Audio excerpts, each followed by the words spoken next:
ಬಾಗಲಕೋಟೆಯಲ್ಲಿ ಶಿವಾಜಿ ಜಯಂತಿ ವೇಳೆ ಕಲ್ತೂರಾಟ ಆಗಿತ್ತು, ಚಪ್ಪಲಿಯನ್ನ ತೂರಲಾಗಿತ್ತು. ಈ ಕೇಸ್ ಸಂಬಂಧ ಎನ್ಐಎ ಮೂಲಕ ತನಿಖೆ ನಡೆಸಬೇಕು ಅಂತ ಹೇಳಿ ಕೇಂದ್ರ ಸರ್ಕಾರಕ್ಕೆ ಪತ್ರವನ್ನ ಬರೆಯಲಾಗಿದೆ. ಅಮಿತ್ ಶಾಗೆ ಪತ್ರವನ್ನ ಬರೆದಿದ್ದಾರೆ ಮಾಜಿ ಸಚಿವ ಶ್ರೀರಾಮುಲು.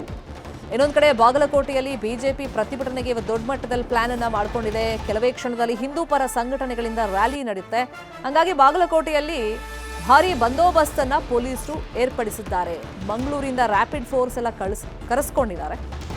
ಮೊನ್ನೆ ಅಹಿತಕರ ಘಟನೆ ನಡೆದಿತ್ತು. ಈಗಲೂ ಬೂದಿ ಮುಚ್ಚಿದ ಕೆಂಡದಂತ ಪರಿಸ್ಥಿತಿ ಇದೆ. ಈ ನಿಟ್ಟಿನಲ್ಲಿ ಇವತ್ತು ದೊಡ್ಡ ಮಟ್ಟದಲ್ಲಿ ಹೋರಾಟಕ್ಕೆ ಬಿಜೆಪಿ ಅವರು ಪ್ಲಾನ್ ಮಾಡ್ಕೊಂಡಿರೋದ್ರಿಂದ ಇವತ್ತು ಯಾವುದೇ ರೀತಿಯಲ್ಲೂ ಘರ್ಷಣೆ ಉಂಟಾಗಬಾರದು ಅಂತ ಹೇಳಿ ಭಾರೀ ಬಂದೋಬಸ್ತ್ ಕೈಗೊಳ್ಳಲಾಗಿದೆ. ಇನ್ನೊಂದು ಕಡೆ ಎನ್ಐಎ ಮುಖೇನ ಈ ಪ್ರಕರಣದ ತನಿಖೆ ನಡೆಸಬೇಕು ಅಂತ ಹೇಳಿ ಕೇಂದ್ರಕ್ಕೆ ಪತ್ರವನ್ನ ಬರೆದಿದ್ದಾರೆ ಶ್ರೀರಾಮುಲು.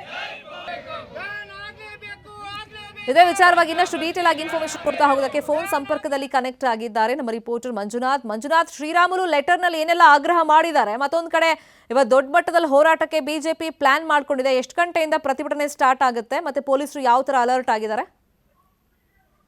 ಶರ್ಮಿತಾ, ಏನು 19ನೇ ತಾರೀಕಿಗೆ ಶಿವಾಜಿ ಮಹಾರಾಜರ ಜಯಂತಿ ವೇಳೆಯಲ್ಲಿ ಕಲ್ಲು ತೂರಾಟ ಘಟನೆ ನಡೆದಿತ್ತು. ಆ ಒಂದು ಘಟನೆಯಲ್ಲಿ ಆ ಮಸೀದಿಯಿಂದ ಏನು ಕಲ್ಲು ತೂರು ಬಂದಿತ್ತು, ಆ ಮಸೀದಿಯ ಸಮಿತಿಯವರನ್ನ ಬಂಧಿಸಬೇಕು ಅನ್ನುವಂತಹ ಆಗ್ರಹದೊಂದಿಗೆ ಇವತ್ತು ಹಿಂದೂ ಸಂಘಟನೆಗಳು ಪ್ರತಿಭಟನೆಗೆ ಕರೆ ನೀಡಿರುವಂತದ್ದು. ಏನು 19ನೇ ತಾರೀಕು ಆದ ಬಳಿಕ ಬಾಗಲಕೋಟೆಯಲ್ಲಿ ಸುಮಾರು 6-7 ದಿನಗಳ ಕಾಲ ಉದ್ವಿಗ್ನ ವಾತಾವರಣ ಇರೋದ್ರಿಂದಾಗಿ ಪ್ರತಿಭಟನೆಗಳನ್ನ ಅದರ ತೀವ್ರತೆಯನ್ನ ನಿಯಂತ್ರಣಗೊಳಿಸಲು ಪೊಲೀಸರು ಹರಸಾಹಸವನ್ನೇ ಪಟ್ಟಿದ್ದಾರೆ. ಇದೇ ಹಿನ್ನೆಲೆಯಲ್ಲಿ 26ನೇ ತಾರೀಕಿಗೆ ಕರೆ ಕೊಟ್ಟಂತಹ ಹೋರಾಟವನ್ನ ಒಂದ್ ರೀತಿಯಾಗಿ ಪ್ರತಿಭಟನಾಕಾರರ ಮನವೊಲಿಸಿ ಏನು ಹಳೆ ನಗರದಲ್ಲಿ ನಡೀಬೇಕಾಗಿದ್ದಂತಹ ಪ್ರತಿಭಟನೆಯನ್ನ ನವನಗರದ ಜಿಲ್ಲಾಡಳಿತ ಮುಂಭಾಗದಲ್ಲಿ ನಡೆಸ್ತಾ ಇದ್ದಾರೆ. ಸದ್ಯ ಇದೀಗ ಏನು ಪ್ರತಿಭಟನಾ ಧರಣಿ ಜಿಲ್ಲಾಡಳಿತದ ಮುಂಭಾಗ ಆರಂಭಗೊಂಡಿದೆ. ಆ ಹಿನ್ನೆಲೆಯಲ್ಲಿ ಜಿಲ್ಲೆಯಾದ್ಯಂತ ಇವತ್ತು ಹಿಂದೂ ಕಾರ್ಯಕರ್ತರು ಈ ಒಂದು ಪ್ರತಿಭಟನೆ ಧರಣಿಗೆ ಆಗಮಿಸ್ತಾ ಇದ್ರು. ಅವರೆಲ್ಲರನ್ನೂ ಕೂಡ ಹೊರಗಡೆ ಸಾಧ್ಯವಾದಷ್ಟು ಮಟ್ಟಿಗೆ ತಡೆಯುವಂತಹ ಕೆಲಸವನ್ನ ಪೊಲೀಸರು ಮಾಡಿದ್ದಾರೆ. ಸದ್ಯ ಇದೀಗ 500ರಿಂದ 1000ಕ್ಕೂ ಹೆಚ್ಚು ಜನರು ಇಲ್ಲಿ ಜಿಲ್ಲಾಡಳಿತ ಮುಂಭಾಗದಲ್ಲಿ ಧರಣಿಯನ್ನ ನಡೆಸ್ತಾ ಇದ್ದಾರೆ. ಇದೇ ಒಂದು ವಿಚಾರಕ್ಕೆ ಸಂಬಂಧಪಟ್ಟಂತೆ ಇದೀಗ ಶ್ರೀರಾಮುಲು ಅವರು ಅಂದ್ರೆ ಏನು ಈ ಘಟನೆ ಆದ ಬಳಿಕ ಅಲ್ಲಿ ಹಿಂದೂ ಕಾರ್ಯಕರ್ತರು ಗಾಯಗೊಂಡಿದ್ರು, ಅವರನ್ನ ನೋಡೋದಕ್ಕಂತೇಳಿ ಮಾಜಿ ಸಚಿವ ಬಿ ಶ್ರೀರಾಮುಲು ಅವರು ಬಾಗಲಕೋಟೆಗೆ ಬಂದಂತ ಸಂದರ್ಭದಲ್ಲಿ ಅವರ ಆರೋಗ್ಯವನ್ನು ವಿಚಾರಿಸಿ ಬಳಿಕ ಈ ಒಂದು ಘಟನೆಗೆ ಸಂಬಂಧಪಟ್ಟಂತೆ ನಾನು ಕೇಂದ್ರ ಸಚಿವ ಅಮಿತ್ ಶಾ ಅವರಿಗೂ ಕೂಡ ಪತ್ರವನ್ನ ಬರೀತೇನೆ, ತನಿಖೆಗೆ ಆಗ್ರಹಿಸ್ತೇನೆ ಅನ್ನುವಂತಹ ಮಾತುಗಳನ್ನ ಹೇಳಿದ್ರು.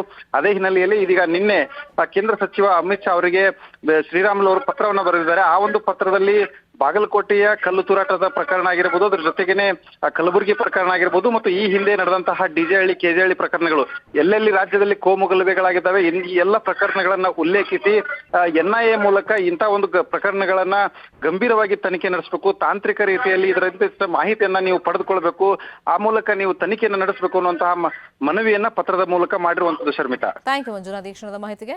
ಉದ್ಯೋಗ ಕೊಡೋದು ರಾಜ್ಯ ಸರ್ಕಾರ ಜವಾಬ್ದಾರಿ, ಕೇಂದ್ರ ಕೊಟ್ರೆ ನಾವು ಕೊಡ್ತೀವಿ ಅಂತ ಹೇಳಬಾರದು ಅಂತ ಹೇಳಿ ರಾಜ್ಯ ಸರ್ಕಾರದ ವಿರುದ್ಧ ಎಚ್.ಡಿ. ಕುಮಾರಸ್ವಾಮಿ ಆಕ್ರೋಶವನ್ನ ವ್ಯಕ್ತಪಡಿಸಿದ್ದಾರೆ. ಈಗ ಉದ್ಯೋಗ ವಿಷಯವಾಗಿ ಮೊನ್ನೆ ಧಾರವಾಡದಲ್ಲಿ ದೊಡ್ಡ ಮಟ್ಟದಲ್ಲಿ ಹೋರಾಟ ಆಯಿತು. ಅದಾದ್ಮೇಲೆ ಒಂದೊಂದೇ ಜಿಲ್ಲೆಯಲ್ಲೂ ಕೂಡ ಈ ಕಿಚ್ಚು ವ್ಯಾಪಿಸ್ತಾ ಹೋಗ್ತಾ ಇದೆ. ಸರ್ಕಾರವನ್ನ ಈಗ ಇಕ್ಕಟ್ಟಿಗೆ ಯುವ ಜನತೆ ಸಿಕ್ಕಾಕ್ಸಿದ್ದಾರೆ. ಕುರ್ಚಿ ಕಿತ್ತಾಟದಲ್ಲಿ 2.5 ವರ್ಷ ವ್ಯರ್ಥವಾಗಿದೆ. ಅಧಿಕಾರ ಹಂಚಿಕೆ ವಿಚಾರ ಈಗಲಾದರೂ ಅವರು ಸರಿಪಡಿಸಿಕೊಳ್ಳಿ. ರಾಜ್ಯ ಸರ್ಕಾರದ ವಿರುದ್ಧ ಈ ಉದ್ಯೋಗ ವಿಷಯವಾಗಿನೂ ಕೂಡ ಕುಮಾರಸ್ವಾಮಿ ಹರಿಹಾಯ್ದಿದ್ದಾರೆ.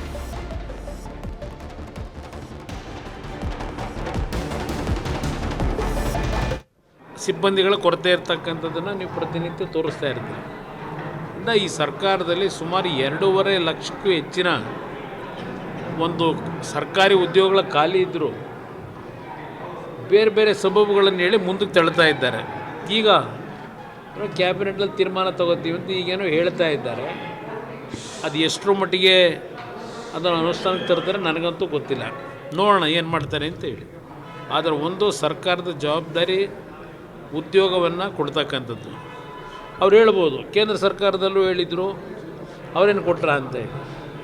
ಇಲ್ಲಿ ಪ್ರಶ್ನೆ ಇದಕ್ಕೆ ಉತ್ತರ ಅವ್ರು ಕೊಡಲಿಲ್ಲ ನಾವು ಕೊಡಲ್ಲ ಅನ್ನೋದಲ್ಲ. ಇವತ್ತು ಚುನಾವಣೆ ಸಂದರ್ಭದಲ್ಲಿ ಇವರು ಏನೇನು ಜನಗಳಿಗೆ ಮಾತು ಕೊಟ್ಟಿದ್ದಾರೆ, ಅದರಲ್ಲೂ ವಿಶೇಷವಾಗಿ ಯುವಕರಿಗೆ ಉದ್ಯೋಗ ಕೊಡ್ತಕ್ಕಂಥದ್ದು ಸರ್ಕಾರದ ಜವಾಬ್ದಾರಿ ಇದೆ. ಅದರಲ್ಲೂ ಸಹ ಕಳೆದ 2.5 ವರ್ಷ ಕುರ್ಚಿಯ ಒಂದು ಹಂಚಿಕೆ ವಿಷಯದಲ್ಲಿ ಸಮಯವನ್ನು ಏನು ವ್ಯರ್ಥ ಮಾಡ್ಕೊಂಡಿದ್ದಾರೆ. ಈಗಲಾದರೂ ಸರಿಪಡಿಸ್ಕೊಳ್ಳಿ ಅಂತಕ್ಕಂಥದ್ದು ಹೇಳ್ತೀನಿ. ಸಿಬ್ಬಂದಿ ಗ್ಯಾರಂಟಿ ಯೋಜನೆ ಹೊರೆಯಾಗಿದೆ ಎಂಬ ವಿಷಯವಾಗಿ ನಿನ್ನೆ ಡಿ.ಕೆ. ಶಿವಕುಮಾರ್ ಒಂದು ಸ್ಟೇಟ್ಮೆಂಟ್ ಅನ್ನು ಕೊಟ್ಟಿದ್ದು. ಅದು ಸಾಕಷ್ಟು ಚರ್ಚೆಗೆ ಕಾರಣವಾಗಿತ್ತು. ಸಿಎಂ ಹಾಗೂ ಡಿಕೆಶಿ ಹೇಳಿಕೆಗೆ ಎಂಬಿ ಪಾಟೀಲ್ ಕೂಡ ಬೆಂಬಲವನ್ನ ವ್ಯಕ್ತಪಡಿಸಿದ್ದಾರೆ. ಶ್ರೀಮಂತರು ಗ್ಯಾರಂಟಿ ಸೌಲಭ್ಯವನ್ನ ಬಿಡಬೇಕು ಅಂತ ಹೇಳಿ ಎಂಬಿ ಪಾಟೀಲ್ ಹೇಳಿದ್ದಾರೆ. ನನ್ನಂತವರು ಗ್ಯಾರಂಟಿ ಸೌಲಭ್ಯ ತಗೊಂಡ್ರೆ ನಡೆಯುತ್ತಾ? ಗ್ಯಾರಂಟಿ ಕೊಟ್ಟಿರೋದು ಬಡವರಿಗೆ ಅನುಕೂಲ ಆಗಲಿ ಅಂತೇಳಿ. ಹಾಗಾಗಿ ಗ್ಯಾರಂಟಿಗಳಿಂದ ಬಡವರಿಗಷ್ಟೇ ಅನುಕೂಲ ಆಗಬೇಕು, ಶ್ರೀಮಂತರಿಗಲ್ಲ. ಶ್ರೀಮಂತರು ಸೌಲಭ್ಯವನ್ನು ಬಿಡಬೇಕು ಅಂತೇಳಿ ಬೆಂಗಳೂರಲ್ಲಿ ಸಚಿವ ಎಂ ಬಿ ಪಾಟೀಲ್ ಹೇಳಿಕೆಯನ್ನ ಕೊಟ್ಟಿದ್ದಾರೆ.